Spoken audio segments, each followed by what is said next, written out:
Hello दोस्तों, कैसे हैं आप सब। आज की कहानी है कहानी स्त्री की। कहानी को पूरा सुने, अच्छी लगे तो लाइक शेयर और चैनल को सब्सक्राइब कर दे। धन्यवाद। सुधा, जल्दी करो, देर हो रही है मुझे। ना जाने क्या करती रहती हो, तुम्हारा तो काम ही खत्म नहीं होता। सुदीप ने आवाज़ लगाई तो सुधा जल्दी जल्दी लंच बॉक्स पैक कर किचन से लगभग दौड़ती हुई बाहर आई। सॉरी सुदीप, आज सुबह नींद ही नहीं खुली, जल्दी थोड़ा लेट हो गया। तुम्हारा तो रोज़ का है, सुदीप ने गुस्से में जवाब दिया और ऑफिस जाने के लिए निकल गया।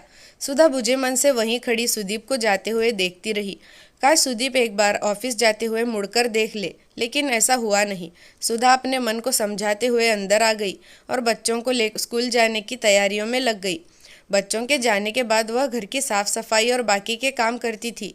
आज घर की सफाई करते करते वह आईना साफ कर रही थी कि उसने अपने आप को देखा। ऐसा महसूस हुआ जैसे बरसों बाद आईना देख रही हो। कभी घंटों तक आईने के सामने बैठे सिंगार करने वाली आज खुद को ही पहचान नहीं पाई। सूनी आंखें जिसके नीचे काले घेरे हो गए हैं, रूखा सा चेहरा जिस पर ध्यान नहीं देने से आने वाली झुर्रियाँ उम्र से अधिक बड़ा बताने लगी, उसके सुंदर काले घने बाल जिससे कभी सुधा को इतना प्यार था कि उसे घंटों संवारा करती और किसी को छूने नहीं देती। आज उनका इस तरह से बेतरतीब बंधा जुड़ा देखकर बहुत तकलीफ हुई। आज अपने आप को आईने में देखकर ऐसा महसूस हुआ कि जिसके लिए मैंने अपने आप को मिटा दिया, उसकी नज़रों में मेरी कोई अहमियत ही नहीं है। सुधा का मन अतीत के उन गलियारियों में भटकने लगा जिसमें सुधा की हंसी, खिलखिलाहट, सहेलियों के साथ गप्पे मारना, उनके साथ घूमना और अपने पसंद के सारे काम करना जिसका उसे मन करता था।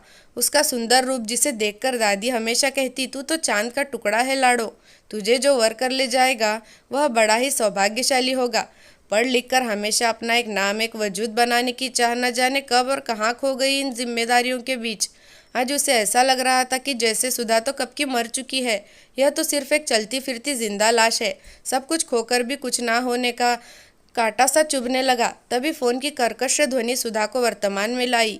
उसने फ़ोन में देखा, सुदीप की फ़ोटो उसमें चमक रही थी। सुंदर मुस्कान के साथ उसने उठा लिया और जैसे ही हेलो कहा, उधर से आवाज़ आई, इतनी देर क्यों लगाती हो फ़ोन उठाने में सुधा, क्या कर रही थी।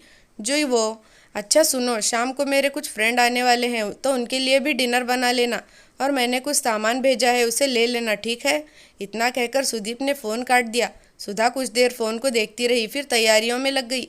बच्चों को जल्दी डिनर कराकर उसने रूम में भेज दिया और खुद भी तैयार होने चली गई। तैयार होकर जैसे ही आई कि बाकी के सारे काम कर लूँगी, तभी दरवाजे की घंटी बजी। देखा तो सुदीप थे। सुधा को देखते ही बोले, तुम कहीं जा रही हो क्या सुधा। नहीं तो, आपने कहा था कि मेहमान आने वाले हैं डिनर के लिए, इसलिए चेंज कर लिया।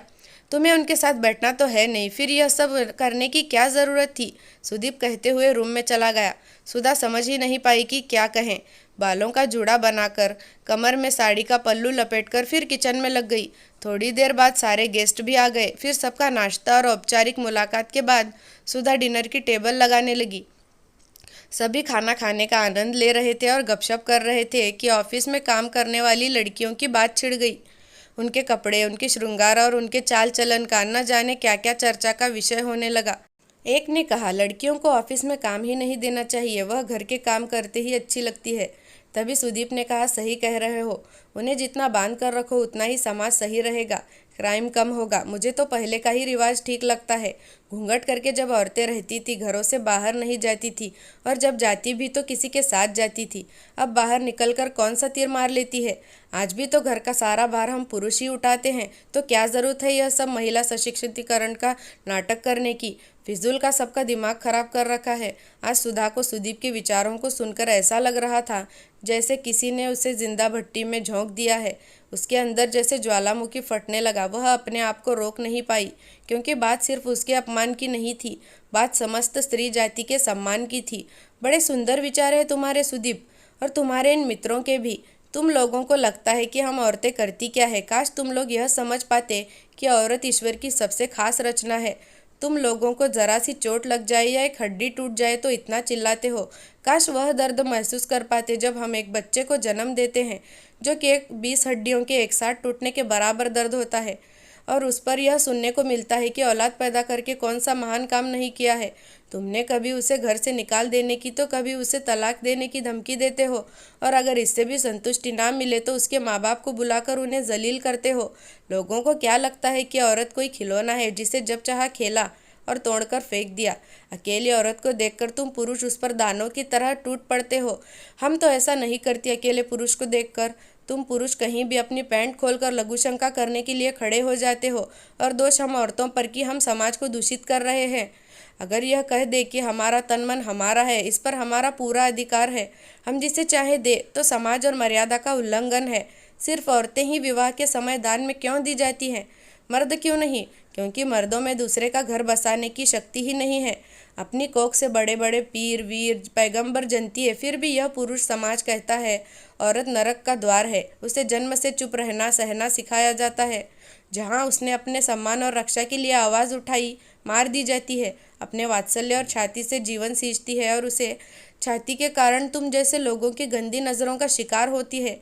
उसे तार तार कर अपमानित कर सड़कों पर फेंक देते हो। जिससे प्रेम करती है उस पर आंख बंद करके विश्वास करती है, यही उसका गुण है। लेकिन तुम जैसे लोग इसी का स्वांग रच के उसे ठगते हो। काश कि तुम लोग समझ सकते कि औरत क्या है। काश औरतों को तुम लोगों की तरह छल करना आता, तो आज इस तरह यहाँ बैठकर बातें नहीं बना रहे होते। तुम जैसे खोखले विचारों वाले लोगों के बीच खड़े होने में भी मुझे घुटन हो रही है। कहते हुए सुधा लॉन में खुली हवा में सांस लेने चल दी। सुधी पर उसके मित्र वहीं सिर झुकाए शर्म से बैठे रहे। ऐसा लग रहा था जैसे उन्हें किसी ने आईना दिखा दिया और वह आईने में अपना चेहरा ही नहीं देख पा रहे हो। धन्यवाद।